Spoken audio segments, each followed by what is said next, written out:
What's up? It's Miles Forrester here. Don't have any co-hosts because today is senior skip day, so just me today. We are having some technical difficulties. Seems like a bad day for technology in the building. You know, our switcher's down, which is the thing that lets us, play clips like for the highlight reel, switch cameras, all that. Phones aren't working today. It's just been a real tough day for MHS in terms of technology, especially for, the show. We're a bit shorthanded. Not too many seniors are here today. But we're still going to try and have a show nonetheless. So hopefully if in the next few minutes we can get some of our technology working, then we can run the show. But if not, then, we can say we tried at least. Not much we can do. But hopefully in the next couple minutes we can get something going. But if not, that's all there is to it. Yeah.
All right, we're good?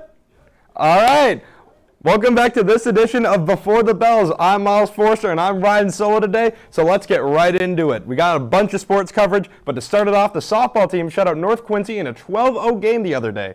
The Rams were also driving the ball offensively out there, making them 3-1 for the season. As it currently stands, the Rams have collectively outscored their opponents 53-5 so far this spring. While it is incredibly unfortunate that the first time we got our cameras out there, it was the first loss of the season, it was a tough battle against Hingham nonetheless, and there were plenty of highlights to be displayed, so let's send it to that reel.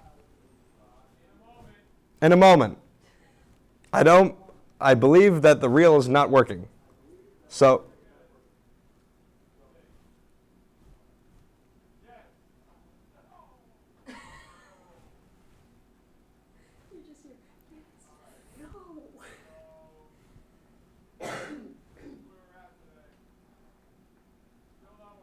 all right.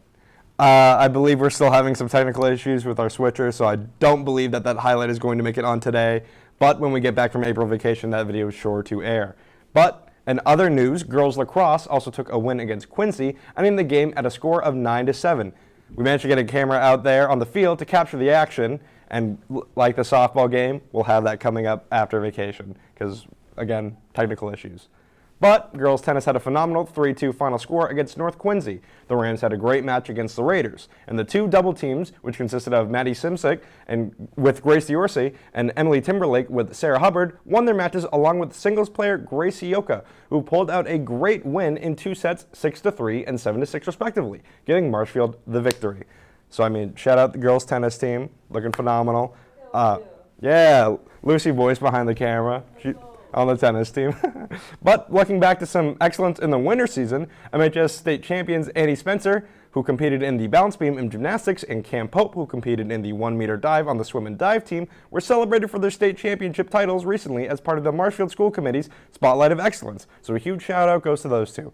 I mean, I know Cam Pope, he's been telling me about how much practice goes into that, you know, waking up early, staying late, you know, practicing. I mean, shout out Cam Pope, shout out Annie Spencer. I mean, they're putting in great work, and I'm glad that their talents got recognized. We've been bringing them up a lot in the show, so glad to see that, you know, they're getting recognized for that. But for the final bit of news we have for the day, rugby's home opening game against, I believe it is Braintree, will be tonight at 6. The theme is Hawaiian, so come dressed up in all your Hawaiian swag and support the Rams. Listen, that's why I'm not in the suit today. This is going to be one, if not the only time you will not see me in the suit, because I am on the team and I'm repping the Rams for rugby. I mean, you got to be there. It's the home opening game. We've only got a couple games in the season. You don't want to miss out. But that's all for today, Marshfield. Be sure to check out our YouTube channel at youtube.com/beforethebells. You can also follow us on our Twitter at MSBTV or on TikTok at MSBTV_. As always, Marshfield, cough into your elbow, and have a fantastic Friday and a lovely April vacation.